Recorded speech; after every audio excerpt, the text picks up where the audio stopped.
All right, let's explore then the idea of America buying Greenland with Stephen Beardsley from DW Business. Welcome back, Stephen. Hi, Phil.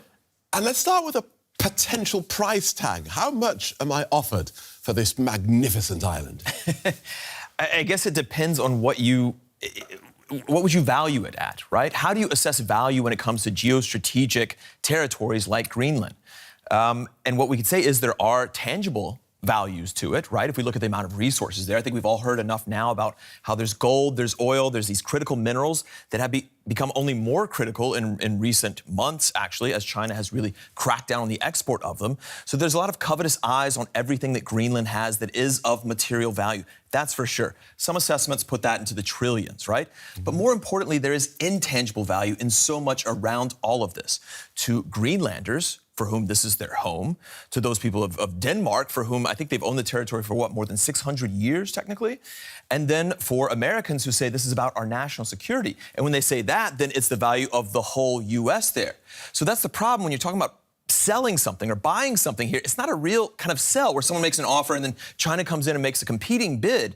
This is going to be a coerced sale if one takes place at all. Right, because the alternative to the financial offer is we send the guns in. It's not a sale in which one person says, I'll give you this much, and then someone else can say, but I'll offer you this much, and then this person says, well, I'll raise it because the stakes are too high. So it's not really kind of open market sale of anything. Might the US actually have a point when they say they can, though, invest more in the territory than Denmark and ultimately provide Greenlanders more security, a greater economic benefits, development, even jobs? So the U.S. has more resources to, in theory, provide more on the island. The question is, to whose benefit is that? When we talk about security, the U.S. believes it has a big security concern there facing the U.S. continent. Not for security on Greenland. I don't think Greenlanders are really concerned. I could be wrong, but I don't think they're so concerned about new Arctic pathways opening up, Russia's presence, China's presence in that hemisphere. That's an American concern. So America's right. It can build up that security infrastructure, but that's for the American gain. And when we talk about developing mineral resources, most of who's lining up to do that are private companies. And these are across the world. So some of them are American, but some of them are European, Asian, Australian. And that's going to be exploited regardless. Greenland is in the process of granting these exploration licenses and eventually licenses to actually drill. It's just that the logistics of it are really difficult.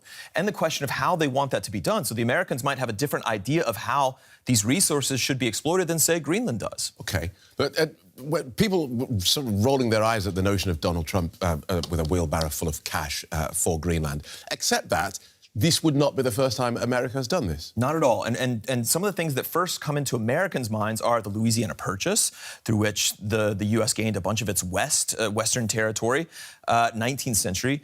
And then this is America buying it from France, right?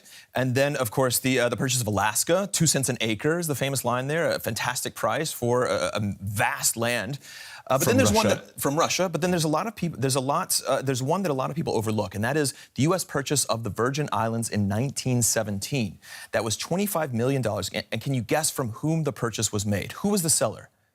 Well, I'm guessing that the people on the island had little to nothing to do with it. It was Denmark. Okay. And the reason that the U.S. wanted it was because of a security issue.